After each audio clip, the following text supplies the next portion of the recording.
The smallest voice. Google announces Bard AI in response to ChatGPT. Bard? Is that the name? Well, you better stop. What do you think? Huh? A new conversational AI technology up to the public called Bard. Well, It's a weird name. But I'm sure there's like a history to it, right? or maybe it's like a working title. Google will open up Bard to trusted testers before making it more widely available to the public in the coming weeks. The company said in a blog post, maybe it stands for something like an acronym. Yeah, maybe. BARD.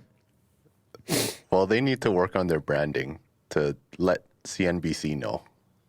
They have all the letters for the word brand other than N in Bard.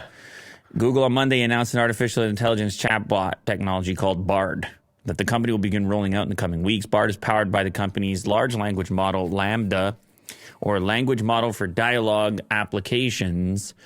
Google will open up the conversation technology to trusted testers. I don't know how to become one of those. I want to be one of those. Ahead of making it more widely available to the public. I have to say, though, as much as I'm terrified about the whole AI thing and even OpenAI executives and presidents and so forth coming out and being like, hey, man, we need regulation, we're all dead, whatever.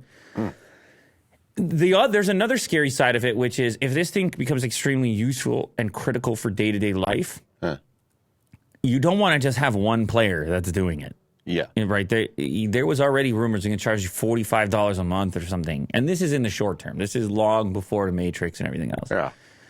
And by having everyone get interested, enthusiastic about by having a few players involved, I mean, even Tim Cook said, we're very interested in AI at a recent interview.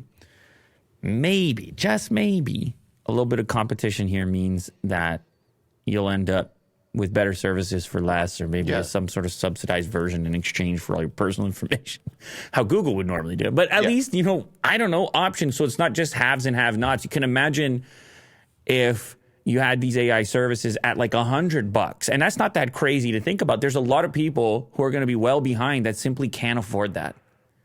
And these tools, kind of like how people start talking about the internet and internet access, and how it leaves some at a pretty severe disadvantage trying to roll out other solutions for internet in places where it's traditionally been hard to deliver. Well, same thing here. You can totally be priced out of this tool, and you're spending all this extra time. Like, imagine being priced out of calculators, for example, and every other kid in the class has one. It's just like, well, the students that are using AI are on that side of the classroom, and the ones that aren't are on this. It's a weird. So you hope that through competition, it remains relatively accessible.